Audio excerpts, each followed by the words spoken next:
మనకు తొడ ఎముక మామూలు కాలు ఎముక చూసినారంటే మోకాల దగ్గర మధ్యలో గుజ్జు ఉంటుంది. దాన్నే మనం ఆర్టికులర్ కార్టిలేజ్ అంటాం. ఈ కార్టిలేజ్ తగ్గినప్పుడు ఈ ఎముకలు ఒకదానికొకటి దగ్గరకు వచ్చి రాపిడి జరగడం వల్ల నొప్పి వస్తుంది. ఇలాంటి సిమ్టమ్స్ తో మీరు బాధపడుతూ ఉన్నారంటే నా మోకాల్లో ఉన్న గుజ్జుకి నేను సహాయం చేయాలా అనేసి, అలా సహాయం చేయాల్సి వచ్చినప్పుడు మీకు గుర్తు రావాల్సిన ప్రోడక్ట్ ఏంటి అంటే గ్రాండ్ వాక్. ఇది ఒక డైటరీ సప్లిమెంట్.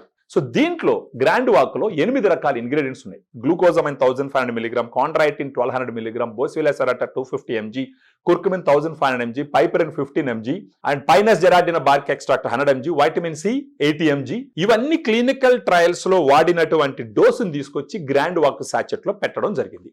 రోజుకు ఒక సాచెట్ మీరు తీసుకుంటే గనక, అంటే మార్నింగ్ గానీ మధ్యాహ్నం గానీ ఫుడ్ అయిపోయిన తర్వాత 250 ml వాటర్ లో దీన్ని మిక్స్ చేసి కనీసం నెల రోజుల పాటు తీసుకున్నారంటే మీకు నొప్పులు తగ్గడం మీరు గమనిస్తారు. ఇది న్యాచురల్ గా మోకాలు నొప్పులు తగ్గించుకునేటటువంటి ఒక పద్ధతి. దీంట్లో సైడ్ ఎఫెక్ట్స్ కూడా ఉండవు. సో మీకు ఫర్దర్ గా డీటెయిల్స్ కావాల్సి ఉంటే ఈ వీడియోలో ఉన్నటువంటి ఫోన్ నంబర్ కి మీరు ఫోన్ చేసినారంటే ఇన్ డీటెయిల్ గా మీకు డిస్కషన్స్ ఇస్తాం. వన్స్ మీరు కన్విన్స్ అయితే ఇది మీకు వైజ్ అని అనిపించిందంటే then you can take Grand Walk and మీ కాళ్ళ నొప్పుల్ని న్యాచురల్ గా, మోకాళ్ళ నొప్పులు ప్రత్యేకించి న్యాచురల్ గా తగ్గించుకోవచ్చు.